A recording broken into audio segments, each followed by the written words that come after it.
31번 동관의 끝을 나팔 모양으로 만들 때 사용되는 공구는 동관의 끝을 이렇게 나팔 모양으로 만들어주는 거예요. 동관 끝부분을 이렇게 나팔 모양으로 벌려주는 거.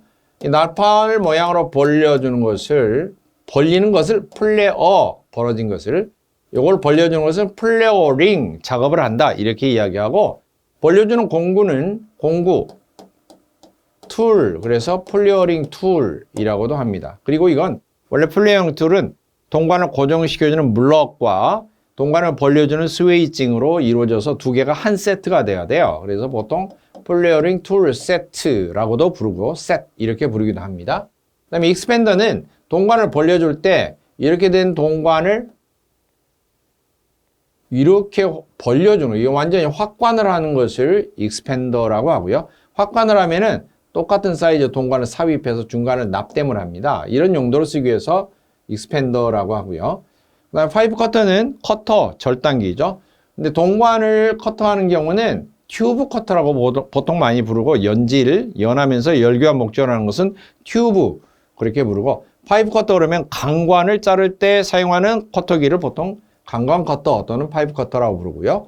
사이징 툴은 동관의 끝이 원형이 아닐 때 원형으로 정형화시키기 위해서 쓰는 공구인데요. 이렇게 뼈 쪽 돌출된 곳에 동관을 원형이 아닌 것을 이렇게 끼우고요. 그리고 그 위쪽에서 동관을 바깥쪽에 끼워지는 걸로 쇠로 땅땅 내려치면은 이 끝부분이 원형으로 반듯하게 정형이 되는 건데요. 이런 것을 사이징 툴 그렇게 부릅니다. 자, 답은 3번 플레어링 툴 이렇게 되어 있고요. 문제 32번 보일러 점화할 때 역화의 원인이 아닌 것 점화할 때 역화 원인이 여러 가지가 있어요. 불이 버너 쪽으로 거꾸로 치솟는 걸 말해요. 버너 입구 쪽으로 바깥쪽으로 치솟는 거. 물론 이렇게 치솟는다. 속에서 뭔가 폭발이 일어난 거죠. 이런 원인은 뭐냐? 프리포즈가 불충분해서 점화 전에 환기가 잘 안 됐어요. 미연소가스가 많이 체류돼 있어. 점화 스포가 떨어졌어. 폭발이 일으켜서 역화가 일어날 수 있고요. 그 다음에 점화원을 가동하기 전에 연료를 너무나 많이 분무를 해버렸어요. 그러니까 원래는 공기가 살짝 들어가서 공기압이 맞춰지면 스파크 튀고 그 다음에 연료가 분사가 되면서 점화가 동시에 이루어져야 되는데 스파크가 튀기 전에 연료를 많이 잔뜩 분사를 해놓은 상태에서 스파크가 튀게 되면 폭발을 일으킨다 이런 소리고요. 연료 공급 밸브를 필요한 이상으로 급히 개방해서 다량으로 분무를 했다. 그러면 압입 통풍이 너무 강하다는 뭐냐? 연소가 되고 있는데 공기를 너무 세게 집어넣으면 속의 압력이 너무 빵빵하게 세져서 바깥으로 튀어나올 수도 있어요. 이것도 사실 역화 원인 중에 하나인데 이건 점화할 때 역화가 아니고 연소 도중에 해당되는 거예요. 연소 도중. 그래서 지금 타이밍상으로 봤을 때는 점화라고 한정을 지었기 때문에 1번이 거리가 먼 것이고요. 33번 어떤 방향 온수 난방에 소요되는 열량이 시간당에 21,000kcal이고 송수 온도가 85도, 환수 온도가 25도이다. 온수의 순환량이 얼마냐? 이 보일러 본체가 있는데 보내는 물을 송수, 되돌아온 물을 환수라고 하고요. 그리고 온수 난방에 방열기가 있을 텐데 여기서 소요되는 열량이 시간당 21,000kcal씩 뿜어내고 있어서 난방이 되고 있는 거예요. 따라서 보일러에서 21,000kcal를 지속적으로 보내고 있는 거죠. 자, 열량은 식이 어떤 거예요? 가장 대표적인 거 양, 비, 온이죠. 난방에 필요한 열량은 특별히 난방 부하라고 합니다. 보일러 용어에서 난방 부하 그러면은 부하 그러면 쫄따구란 소리가 아니고 열량이란 소리예요. 난방 부하.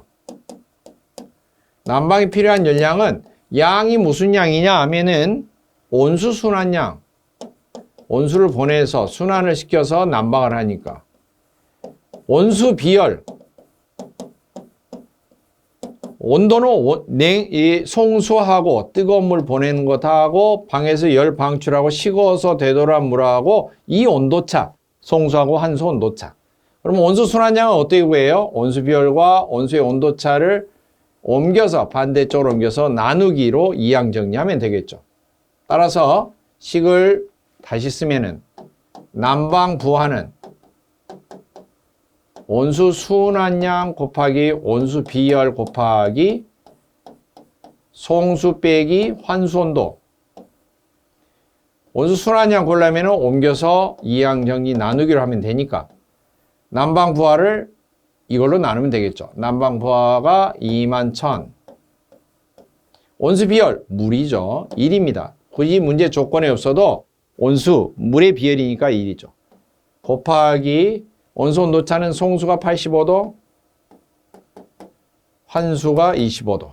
계산기 누르면 되겠죠. 21,000을 85 빼기 25, 60으로 나누면 됩니다. 공학용 계산기 이용해서 누르면 답이 나오겠죠. 350kg/h 이렇게 나오고요. 또 한 가지 더 심화를 한다면 온수 순환을 자연순환식이 아니라 강제순환을 할 경우는 이게 순환펌프의 용량이 되기도 합니다. 혹시 순환펌프 용량이 어떻게 됩니까? 난방에서 이렇게 구하라고 그러면은 온수 순환량이 순환펌프의 용량이 된다. 문제 34번. 고온 배관용 탄소강관의 KS 기호는 그랬는데요. 탄소강 강관은 탄소강을 스틸이라고 합니다. 스틸. 그래서 탄소강을 다 SP로 시작하고요. 뒤쪽은 용도를 보통 많이 쓰는데 일반 배관용은 플럼빙, 배관을 영어로 플럼빙 또는 파이핑이라고 하는데 P를 붙이기도 합니다. 그래서 이런 경우는 그냥 배관용 탄소광 강관. 그 다음에 압력이 작용하는 곳에 사용하는 배관이 있어요. 압력이 작용하는 곳, 그게 뭐예요? 표준 압력일 때는 그냥 PS, Pressure Standard. 고압일 때는 Pressure High. 그래서 PS 그러면 압력 배관용이 되고요. pH, Pressure High 그러면 고압 배관용이 되고요. 자, 그러면 배관용은 사용하는 압력이 얼마냐? 1MPa까지만 사용해요. 1MPa 이하. 그럼 압력 배관용은 그걸 넘어서 1부터 10MPa의 압력이 작용되는 곳까지 씁니다. 고압 배관용은 10MPa 이상의 기압으로 치면은 1메가 10기압, 그 다음에 100기압 이상이 되면 고압 배관용을 사용한다. 그 다음에 배관 속에 유체가 흘러가는 온도에 따라서 너무나 고온으로 흐른다. 보통 쇠 같은 거, 철은 아주 우수한 성질을 지니고 있어서 온도가 웬만큼 상승해도 특별히 강도가 떨어져서 변형이 생긴다거나 이런 것이 드뭅니다. 하지만 강도가 이게 여러 가지 또는 강도 또는 변형률이 생기는 건데요. 강도가 유지가 되다가 온도가 계속 증가하면은 어느 정도 유지되다가 갑자기 뚝 강도가 떨어져 버리는 부분이 나와요. 절벽 떨어지듯이. 이걸 절벽 현상이라고 하는데 영어로는 절벽을 클리프라고 합니다.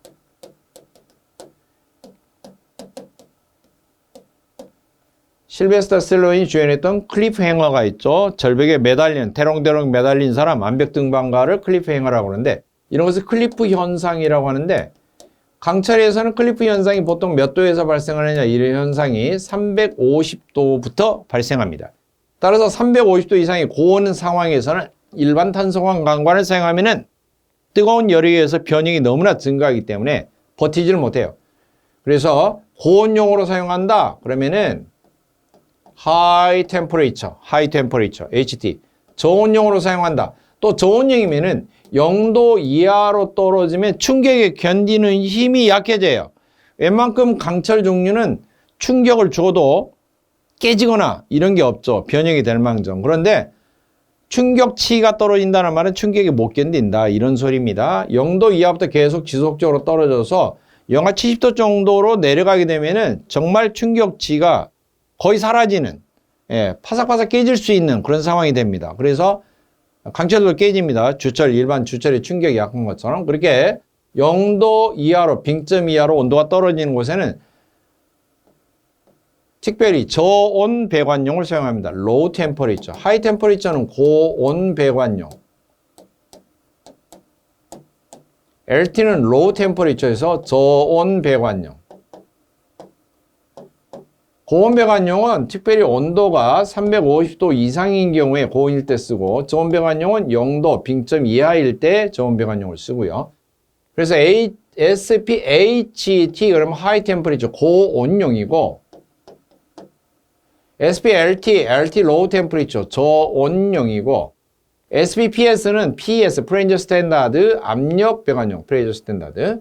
그 다음에 A가 붙은 건 뭐냐면 끝에 A는 모두 합해지면은 all 그렇죠. all. 모두 합해놓고 보니까 여러 가지 금속들을 막 철에다 섞어놓고 보니까 오이? 이렇게 좋을 수가 all 오이라고 그러는데 이걸 합금이라고 그래. 합금. all 오이를 합금이라고 그럽니다. 그래서 끝에 A가 붙어 있는 것은 합금관 강관입니다. 그러니까 문제는 고온이기 때문에 HT 물론 이것은 제가 자세히 설명을 했지만 다른 기호도 엄청 많이 출제가 되는 거죠.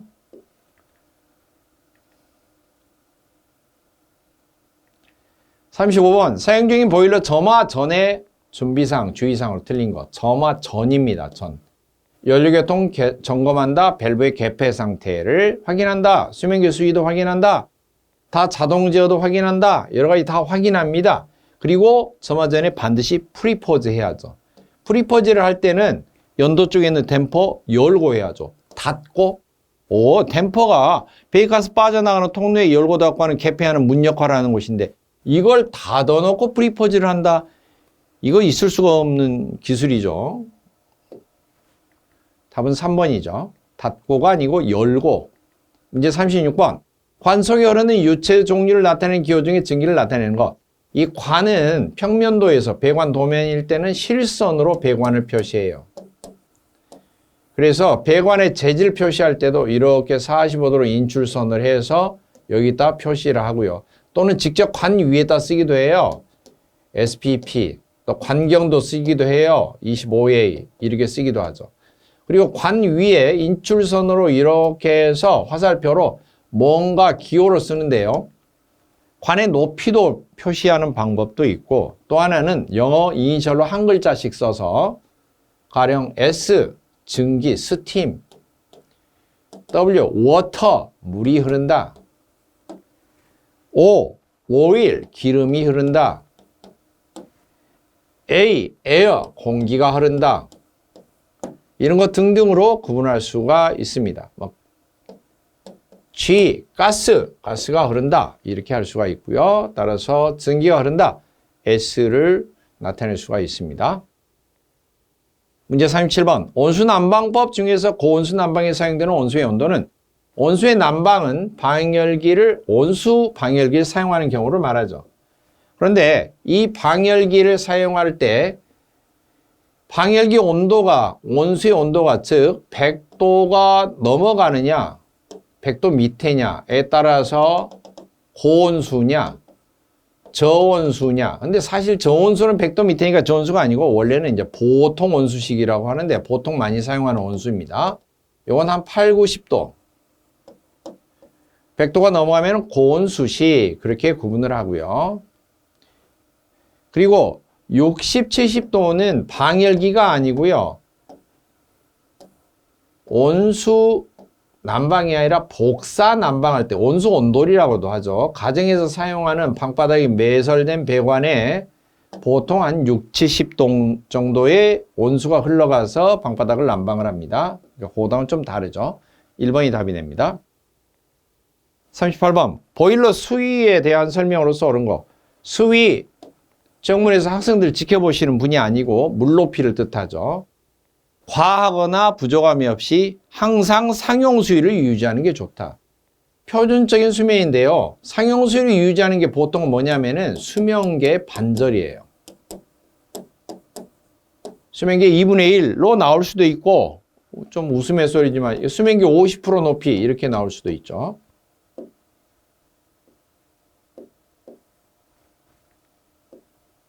답은 1번입니다. 39번 보일러에서 수압시험을 하는 목적으로서 틀린 것. 수압시험은 원래는 새는가 안 새는가 즉 균열 여부를 파악하는 거예요. 자, 1번 분출 증기압력을 측정한다. 증기압력을 왜 측정해요? 이거 수압시험 해가지고 증기압력이 나옵니까? 물을 넣고 펌핑을 해서 압력을 가해서 균열 여부를 파악하는 건데요. 2번 각종 덮개를 장치한 후에 그 덮개가 새는 곳이 있는가 없는가 기밀도로 확인한다. 3번 수리한 경우에는 그 수리한 부분의 강도나 또 이상이 있는가 없는가 판단한다. 4번 구조상 내부 검사를 하기가 좀 어려운 곳에는 그 내부 상태가 새는가 안 새는가 알아보기 위해서 판단하기 위해서 수압시험을 할 수가 있다. 분출되는 증기 압력을 측정한다. 이것과는 전혀 증기압하고는 수압시험하고는 상관이 없습니다. 증기 압력을 측정하는 것은 압력계라는 계측기가 따로 있죠. 40번 관의 방향을 바꾸거나 분기할 때 바꾸는 것도 있죠. 이렇게 바꾼다. 엘보죠. 이렇게 바꾼다. 밴드죠. 밴드 또는 리턴 밴드라고도 부릅니다. 그 다음 분기할 때 가지를 뻗는 거예요. 가다가 찢어주는 거, 가다가 사방으로 찢어주는 거. 이건 T고요. 이건 크로스. 이런 종류고요. 십자로 찢어주는 건 크로스. 리플은 부속과 부속 사이가 짧을 때, 간격이 짧을 때, 가령 T라고 하는 부속품이 있는데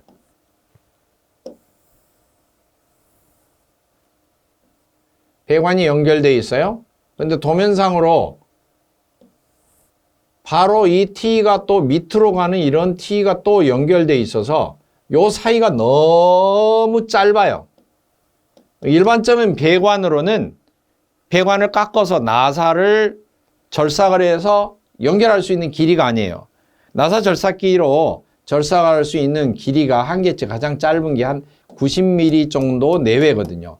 그것보다 더 짧아지면 나사 크기가 매우 어렵습니다.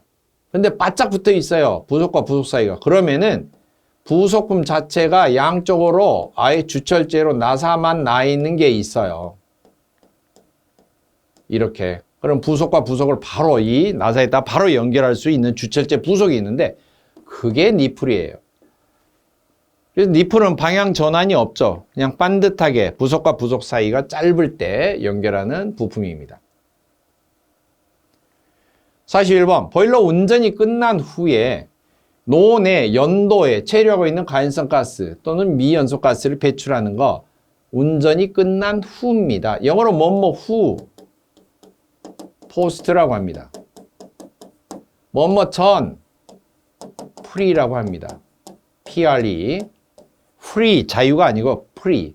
그 다음에 환기 작업하는 것은 영어로 purge라고 합니다. purge 환기하는 거. 연소실내로 환기하는 거. 점화 전에 하는 건 pre-purge. 불 꺼진 다음에 운전 끝난 후에 하는 것은 post-purge. 그래서 후니까 post-purge. 점화 전이라면 4번이 답이 되겠죠. 42번 난방 부하 계산 시 고려해야 할 사항으로 거리가 먼 거.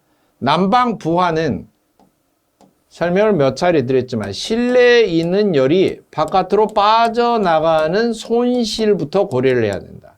이게 만약 100만큼 빠져나가면은 이 방에다가 그대로 100만큼을 보충을 해주면은 실내 온도가 유지가 돼요. 유지가 되면은 온도가 떨어지지 않는 거죠. 만약 이것보다 더 많이 초과해서 하면은 계속해서 열이 쌓여서 난방 정도가 아니라 이제 한증막이 되겠죠. 그러면 열이 부족하면 어쩌냐? 점점점 온도가 떨어져서 냉들방이 되겠죠.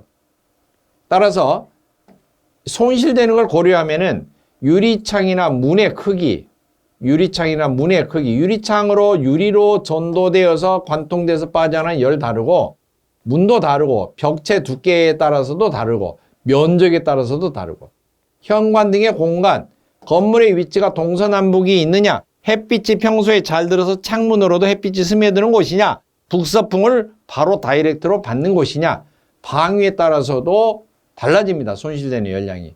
연료의 발열량은 손실되는 하고 전혀 상관없죠. 연료의 발열량은 보일러 효율 구할 때 쓰이는 조건이죠. 문제 43번 증기난방 배관에 대한 설명 중 옳은 것. 건식환수, 습식환수, 건식환수 쭉 나와 있는데요. 건식환수, 습식환수 구분은 보일러 본체가 증기보일러가 있으면은 송기 번호가 나서 응축수가 나중에 환수가 될 때 보일러 수면보다 환수관이 높게 있으면 건식, 보일러 수면보다 낮은 쪽에 연결되어 있으면 습식, 그렇게 구분한다 그랬어요. 건식, 습식은 보일러 수면이 아래쪽에 이렇게 되어 있으면 환수관 어느 정도까지는 이렇게 같이 물이 차 있기 때문에 습식이라고 하고, 수면 위쪽에 있으면은 이게 고슬고슬하게 비어있는 상태가 되어 있죠. 이게 건식이다. 그렇게 구분해요. 문제 읽어봅니다. 건식 환수관이란 환수 주관이 보일러 표준 수위보다 낮은, 틀렸죠. 건식이니까 높게 있어야죠. 2번 습식 환수관이란 환수 주관이 보일러 표준 수면보다도 높은, 틀렸죠. 낮게 있어야죠. 3번 건식 환수관식에서는 증기 트랩을 설치하고 습식 환수관에서는 공기 빼기 밸브나 에어 포켓을 설치한다. 물론 이게 맞는 말이고요. 건식 환수에서는 증기가 바로 거꾸로 역류하지 않도록 여기다 증기 트랩을 설치해서 응축수만을 뻑 분리해서 이렇게 갈 수 있도록 이렇게 설치하고요. 4번 당관식 배관은 복관식 배관보다도 배관 길이가 길고 아니고 짧고요. 당관식과 복관식은 어떻게 다르냐면 보일러가 있고 방열기가 여러 개가 있으면 공급을 할 때 공급하는 송기관이 방열기로 공급됩니다. 그러면은 여기서 열을 발산하고 다시 그 증기를 뽑아서 두 번째, 다시 뽑아서 세 번째, 이렇게 해서 응축수를 최종 되돌려오는 것을, 이것을 단관식 그렇게 말하고요. 이렇게 하면은 사실 응축수하고 증기하고 같이 흘러가요. 그런데 복관식은 보일러가 있으면은 증기 공급한 것은 따로만 공급하고 응축수가 생기면 밑에 응축수 배관을 따로 해서 응축수 배관과 따로 증기 공급하는 송기 배관과 따로 해주는 것을 복관식이라고 합니다. 복관식은 배관 길이가 훨씬 길어지죠. 배관이 많아지죠. 그래서 단관식은 배관이 복관식보다는 길이가 긴 게 아니고 짧다. 그리고 같이 흘러가니까 관경이 작아서는 안 돼요. 그러면은 막힐 수가 있어요. 증기하고 응축수가 같이 이기 때문에 관경이 커져야 되고요.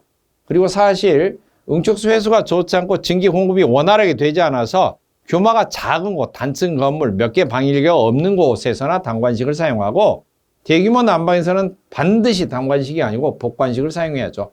응축수 회수관을 별도로 설치해야 됩니다. 답은 3번이 되겠습니다. 문제 44번 보온재 중에서 안전사용 온도가 가장 낮은 것을 고르시오. 낮은 것. 보온재는 유기질 보온재, 생물체에서 얻은 거, 식물이나 동물, 식물 줄기나 또는 동물의 털 같은 것에 채취한 유기질이 있고, 그 다음에 무기질이 있어요. 성면이나 유리솜 이런 것 종류가 있죠. 유기질은 보통 100도씨 정도 내외 이내입니다. 최고 높은 게 120도 정도밖에 되지 않아요. 무기질은 기본적으로 사용하는 것이 400에서 500도 정도가 일반적인 사용 온도라고 합니다. 이게 일반적인 무기질 보온재이고, 규산칼슘처럼 650도까지 사용할 수도 있고, 또는 세라믹 파이버라고 해서 내화 타일로서 1300도씨까지도 견디는 것들도 있어요. 그래서 보면은 우모 펠트, 소, 털, 펠트는 털이나 가죽을 압착한 거예요. 부스러기를 압착해 놓은 것을 펠트라고 하고요. 그러니까 유기질이죠. 그 다음에 안면, 돌, 성면 다 무기질이에요. 규조토, 기공층이 풍부한 흙 다 무기질입니다. 자, 그러면은 안전사용 온도가 낮은 거 우모 펠트가 가장 낮겠죠. 유기질이니까.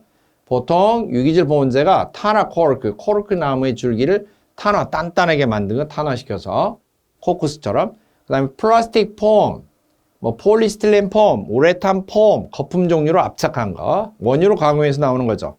그다음에 면화, 양모 펠트, 우모 펠트 종류 있고요. 이런 것 여러 가지 종류가 있습니다. 일반적으로 보통 100도, 안전하게 사용하려면 100도 이하에 사용하는 것이 좋습니다. 문제 45번.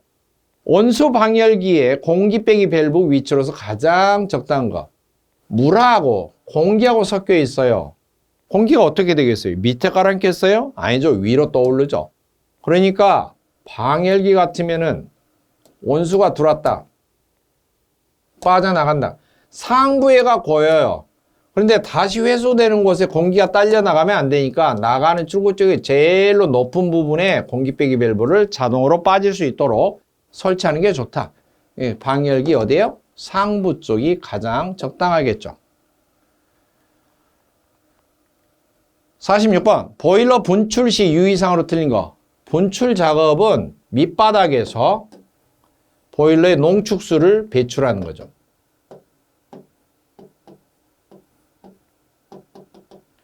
분출하는 도중에 다른 작업은 하지 마라. 안전저수위 수면계 하단까지 떨어지게끔 분출은 하지 마라. 2대 이상의 보일러가 있다. 그런 경우는 한 대 한 대씩 따로따로 작업을 해라.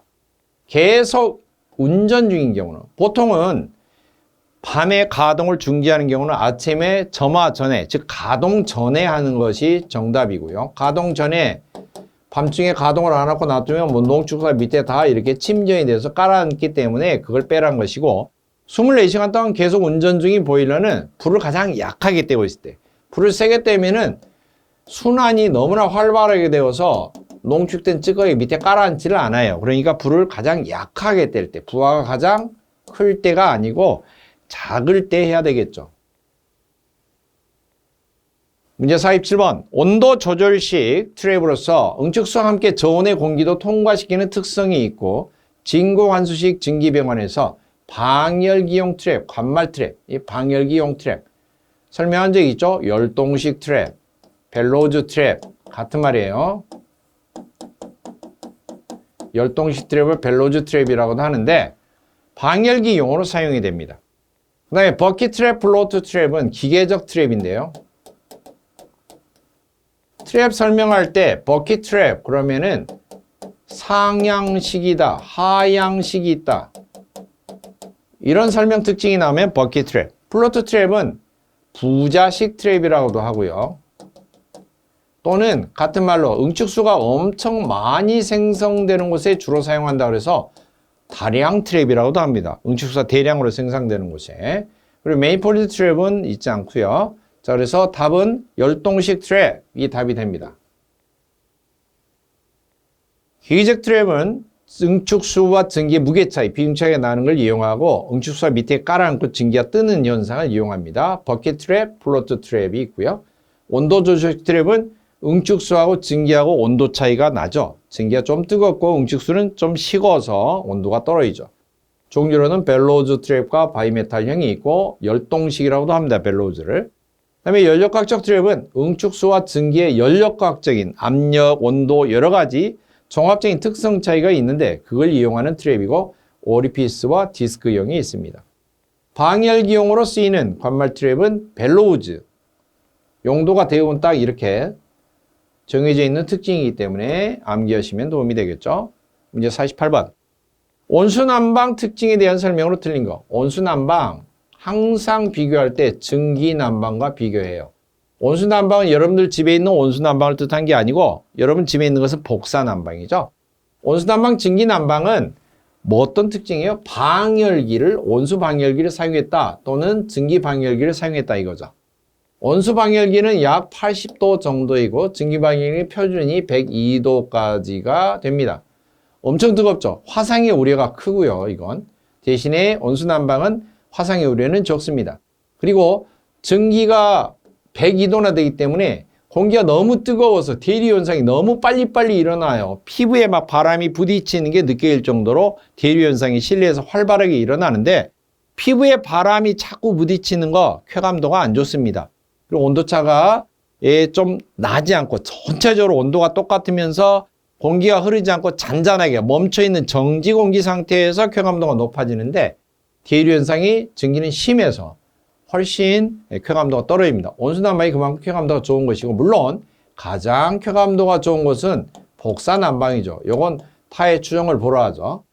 두 번째, 온도 조절이 용이하다 그랬는데 물은 비열이 커서 열을 많이 넣어도 미세하게 변해요. 조금씩밖에 안 변해요.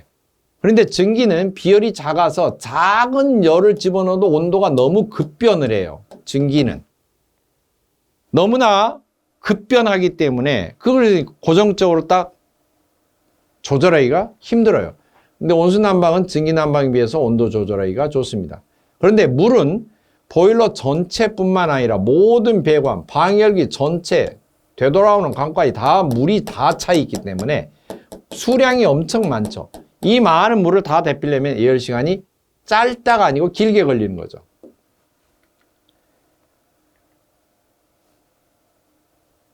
문제 49번. 다음 중 보일러 안전장치에 해당되지 않는 거. 안전장치는 대부분 파열 방지입니다.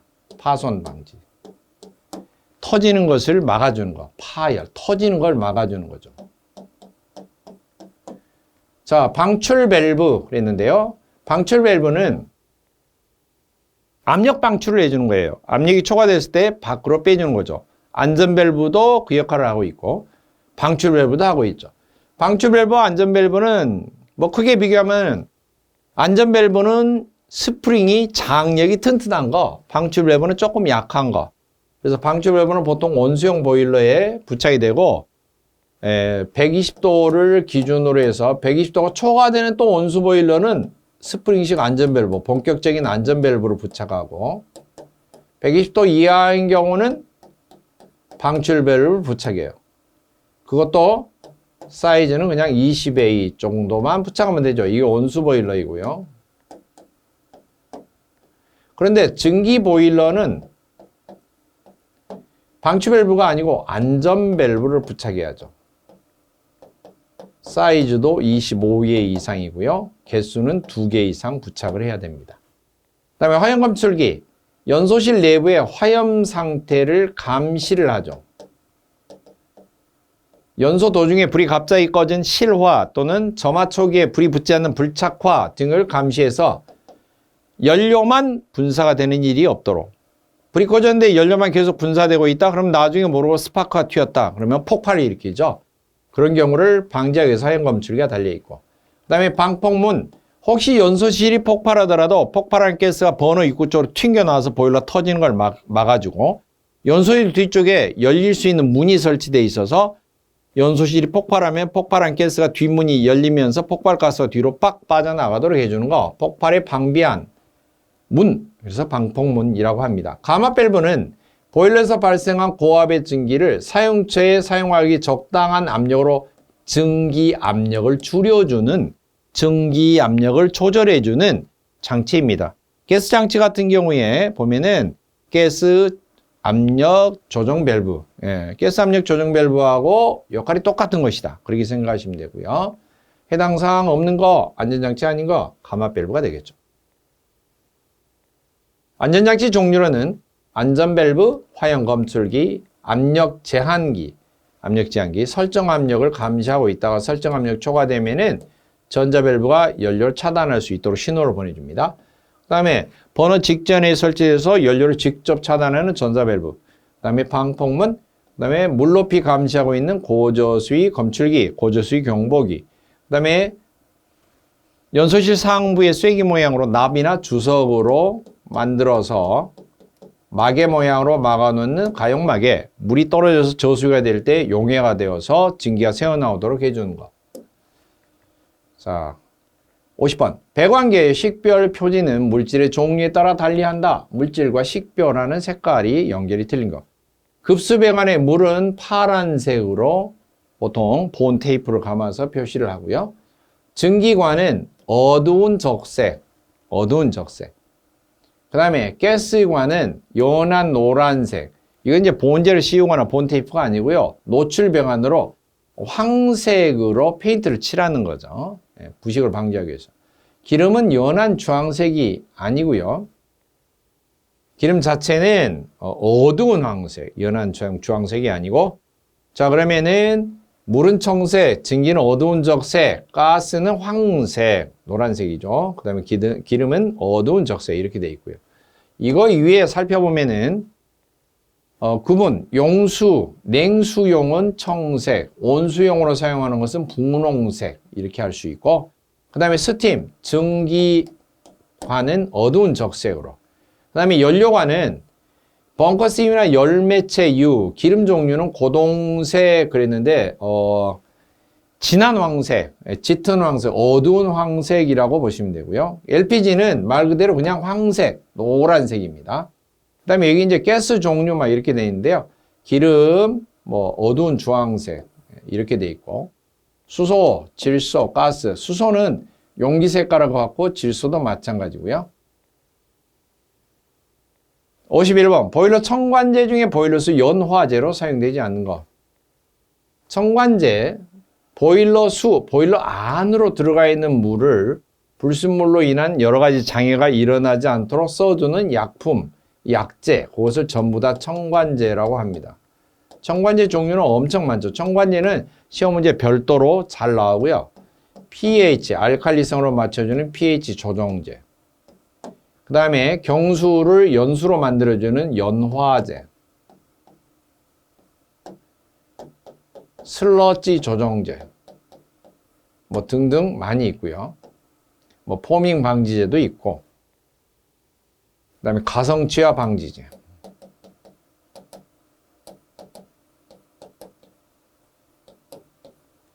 자, 이 중에서 연화제는 암기법, 연탄인가? 연탄인가? 자, 봅시다. 연탄인가? 연화제는 탄산 나트륨. 나트륨 대신에 소다로 해도 됩니다. 나트륨을 소디움, 그래서 소다라고도 있습니다. 그 다음에 인산 나트륨, 인산소다. 그 다음에 가성소다. 가성소다가 화학식으로는 NaOH고요. 이것은 수산화 나트륨이라고도 해요.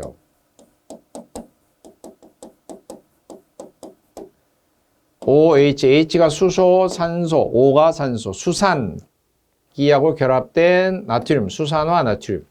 이거 가성소다라고도 합니다. 자, 한자식으로 읽는 거였어요. 그래서 답은 4번 황산나트륨, 황산소다는 아니고요. 그리고 이제 인산소다가 여러 가지 종류가 있는데 1인산소다, 3인산소다, 짬뽕이 된 중합인산소다 이런 것들도 있습니다. 자고로 암기법. 이게 연탄인가? 해당 사항 없는 거 황산나트륨, 황산소다 해당 사항 없습니다. 50번 보일러의 기수 공발 영어로 carry over라고 써져 있죠. 이 원인입니다. 이제 원인. 원인은 보일러에 대해서 포밍, 프라이밍, 기타 농축된 물로 인해서 습증기가 자고로 생긴 거죠. 이 습증기가 생겨서 증기관으로 유입이 되는 것 자체가 캐리오버라는 뜻이죠. 따라서 습증기가 생기느냐, 그게 원인이죠. 1번, 보일러 증발 능력에 비해서 보일러수 표면적이 넓다. 보일러수 표면적이 넓다는 것은 두 가지 경우를 비교해 볼 수가 있는데요. 표면적이 좁다. 밑에는 표면적이 넓다예요. 표면적이 넓다는 것은 수면이 낮아졌다, 저수위다 이런 소리예요. 저수위가 되면은 과열이 되죠. 물이 적게 들었으니까. 그러니까 아닌 거 그랬으니까 1번이 이미 답이 나오고요. 보일러수 수면이 높아져서 고수위에 송기시 증기밸브를 급히 개방해서 압력이 뻥 빠졌다. 그러면은 프라이밍이 일어나기 쉽죠. 보일러수 중에 가성소다, 인산소다 이런 약품 등이 너무나 함유비율이 높았다. 농축이 되어 있다 이런 말이죠. 네 번째, 부유 고형물이나 용해 고형물이 많이 존재했다. 속에 여러 가지 고체 상태로 녹아있는 물질들이 많이 있다 이거예요. 그러니까 당연히 농축되니까 포밍 일어나기 쉽고요. 프라이밍 또 습진기 발생되기 쉽죠.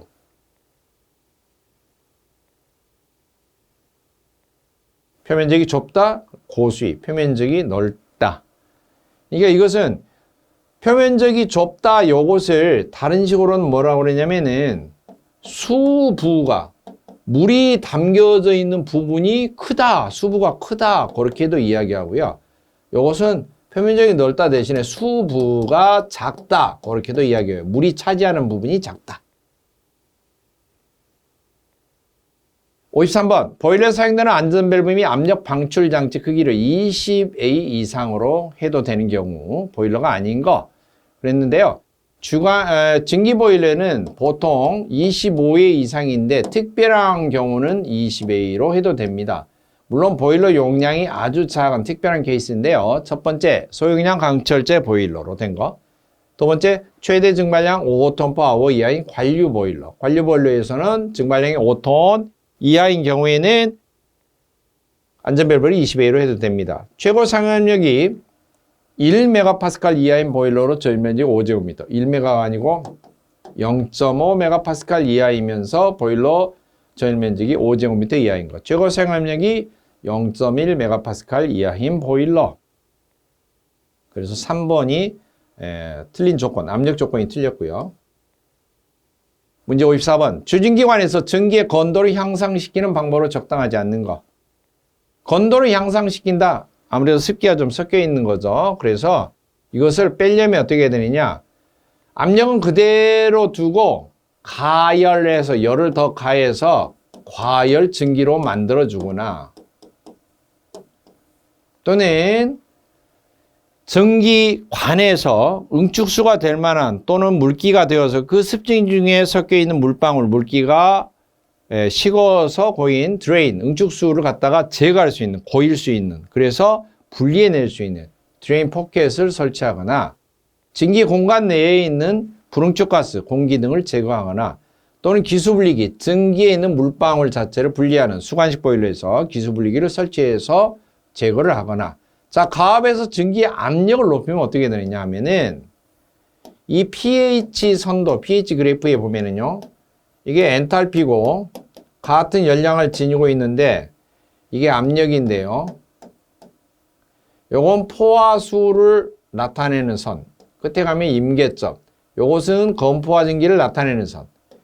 그런데 이 상태에서 압력을 높이게 되면은 이 사이가 더 벌어져요. 즉 진행된 정도가 건도인데 더 점점 벌어지게 됩니다. 이 건포화 증기보다도 더 벌어지게 돼요. 그래서 오히려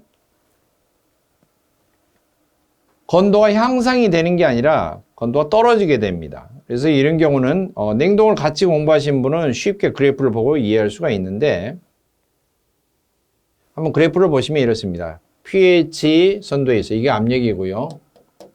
이게 똑같은 엔탈피, 열량인데 엔탈피는 그대로 놔둔 채 건포화 증기를 자체를 압력만 쫙 요 정도 압력에서 요 정도 압력으로 압력을 쫙 올리게 되면은 습포화 증기가 돼버려요. 요 안쪽에는 습포화 증기입니다. 여기는 임계점이고 요건 포화수를 나타내는 지점들이고 요것은 거포화 증기를 나타내는 지점들이에요. 압력만 높이면은 건포화 증기가 습포화 증기로 변해버려요. 그래서 그래프를 보면 금방 알 수가 있다. 자, 55번부터는 법규 문제입니다. 에너지용 합리화법상 법을 위반해서 검사 대상기기 조종자를 선임하지 않았어. 검사 대상기기 관리자를 선임하지 않았어. 지금은 관리자라고도 표현되고요. 벌칙 기준 1,000만 원 이하의 벌금. 벌금은 외우면 됩니다. 자, 그러면 1,000만 원 이하 벌금 또 하나 있는데요. 검사 대상기기 조종자를 채용하지 않았어. 두 번째, 검사를 거부하거나 방해하거나 기피한 자. 이런 경우. 자, 56번. 에너지용 합리화법에 따른 열사행 귀자적인 중에 소형 온수보일러라고 하는 것. 법으로 말한 소형 온수보일러가 도대체 뭐야? 전면적 14제곱미터 이하이면서 사용하는 압력이 0.35메가파스칼 이하인 온수보일러. 이것을 소형 온수보일러라고 규정을 짓고 있습니다. 57번. 에너지용 합리화법 시행령에서 에너지 다소비 사업자. 에너지를 모두 다 썼다가 아니고 많이 썼다, 많을 뜻자예요. 에너지를 많이 소비하는 이런 다소비 사업자는 연료나 열, 전력, 연간 합계 사용량이 석유 톤수로, 석유 발열량으로 환산했을 때의 톤수를 TOE, 석유 환산톤이라고 하는데요. 2000 TOE 이상을 연간 소비하는 사업자들을 에너지 다소비 사업자라고 하고요. 이 사람은 다음 연도 1월 31일까지 시도지사에게 에너지 사용, 그 전년도 에너지 사용량과 당해년도 올해 에너지 사용하는 예정량, 이런 자세한 사항들을 늘 1년에 한 번씩 보고를 해줘야 됩니다.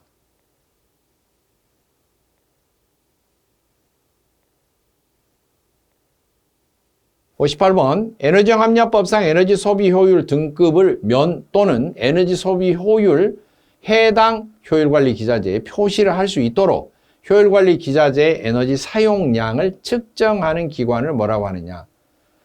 에너지 소비율 등급 표시할 수 있도록 되어 있죠. 또는 효율관리 기자재, 효율 등급을 표현할 수 있도록 되어 있는데 그것을 임의대로 표현을 못해요. 측정하는 기관에 공식력 있는 기관에 가서 측정을 해서 검사를 받아야죠. 이것을 효율관리 시험기관이다. 그렇게 부릅니다. 물론 효율관리 시험기관의 지정, 여기에서 시험 테스트를 해서 시험 성적서를 주면 그대로 표시를 해도 됩니다. 제품에. 그러려면 국가적인 공신력이 있어야 되겠죠. 그래서 이런 경우는 시험기관은 누가 지정을 해주느냐? 산업통상자원부 장관이 지정합니다. 문제 59번. 에너지형 합리화법상 목표 에너지원 단위라는 용어입니다. 용어. 제품을 사용해서 만드는 제품의 단위당, 제품 단위당이라고 하는 것은 제품을 셀 수 있는 단위가 다르죠. 자동차면 한 대, 두 대, 세 대. 어떤 것은 한 개, 두 개, 세 개. 뭐 이렇게. 어떤 것은 1세트, 2세트, 3세트. 이런 식으로 세겠죠. 제품의 단위당 에너지 사용 목표량입니다. 적절한 사용 목표량이에요. 제품 한 개가 나오려면은 에너지를 어느 정도 소비가 되면은 가장 최적이다. 그 이상 소비가 되면은 너무나 과소비인 거죠, 에너지를. 또는 에너지를 그것보다도 적게 소모했다. 둘 중에 하나예요. 뭐냐? 신기술을 이뤘다. 에너지를 극히 적게 소모하고도 제대로 된 제품이 나왔다. 아니면 의심의 눈초리를 본다면 뭐예요? 불량품이 나왔다 이거죠. 그래서 제품의 단위당 에너지 사용 목표량을 목표 에너지원 단위라고 하고 이걸 지정하는 사람은 누구냐? 산업통상자원부 장관이 정합니다. 문제 60번. 저탄소 녹색 성장 기본법 영상. 요즘에는 이 법이 폐쇄되어 있다고 그랬죠? 이거 폐지되어 있기 때문에 문제가 출제가 되지 않는 거고요. 답은 3번인데 다음 연도 3월 31일까지 전자적인 방식으로 여러 가지 에너지 소비량에 관한 명세서를 작성하고 온실가스, 특히 여기에 초점이 맞춰져 있죠. 저탄소 녹색 성장법은 3월 31일까지 제출하도록 되어 있는데 이건 시험 범위가 아닙니다. 지금까지 설명 모두 마쳤습니다.